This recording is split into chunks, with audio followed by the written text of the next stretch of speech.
ನಮಸ್ಕಾರ ಬೆಂಗಳೂರು. ಇದು ನಂಬಲಾಗದ ನಾಟಕೀಯ ಘಟನೆ.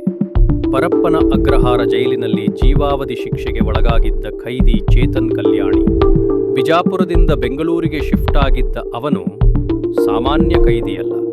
ಕ್ಯಾನ್ಸರ್ ರೋಗದಿಂದ ಬಳಲುತ್ತಿದ್ದ ಕಾರಣ ಚಿಕಿತ್ಸೆಗಾಗಿ ಕಿದ್ವಾಯಿ ಆಸ್ಪತ್ರೆಗೆ ಕರೆತರಲಾಗಿತ್ತು.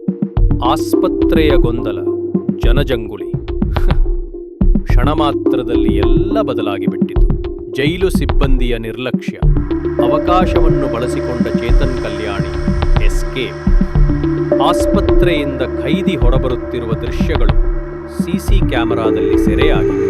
ಅವನನ್ನು ಹಿಡಿಯಲು ಆಸ್ಪತ್ರೆ ಸಿಬ್ಬಂದಿ ಹಿಂದೆ ಓಡಿದರು, ಆದರೆ ವಿಫಲವಾದರು. ಒಂದೇ ಹೊತ್ತಿನಲ್ಲಿ ಖೈದಿ ಮಾಯ.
ಜೀವಾವಧಿ ಶಿಕ್ಷೆಗೆ ಒಳಗಾದ ಖೈದಿ ಈ ರೀತಿ ಸುಲಭವಾಗಿ ಪರಾರಿಯಾಗಿದ್ದಾನೆಂದರೆ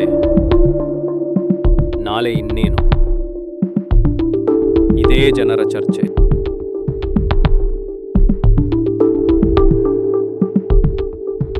ಇನ್ನು ಇಂತಹ ಸತ್ಯ ಆಧಾರಿತ ನ್ಯೂಸ್ ಅಪ್ಡೇಟ್ಸ್ ನೋಡಬೇಕು ಅಂದರೆ ಕಮೆಂಟ್ಸ್ನಲ್ಲಿ ನಿಮ್ಮ ಅಭಿಪ್ರಾಯವನ್ನು ಹೇಳಿ ಮತ್ತು ನಮ್ಮ ಚಾನೆಲ್ಗೆ ಸಬ್ಸ್ಕ್ರೈಬ್ ಮಾಡಿರಿ. Stay safe Bengaluru.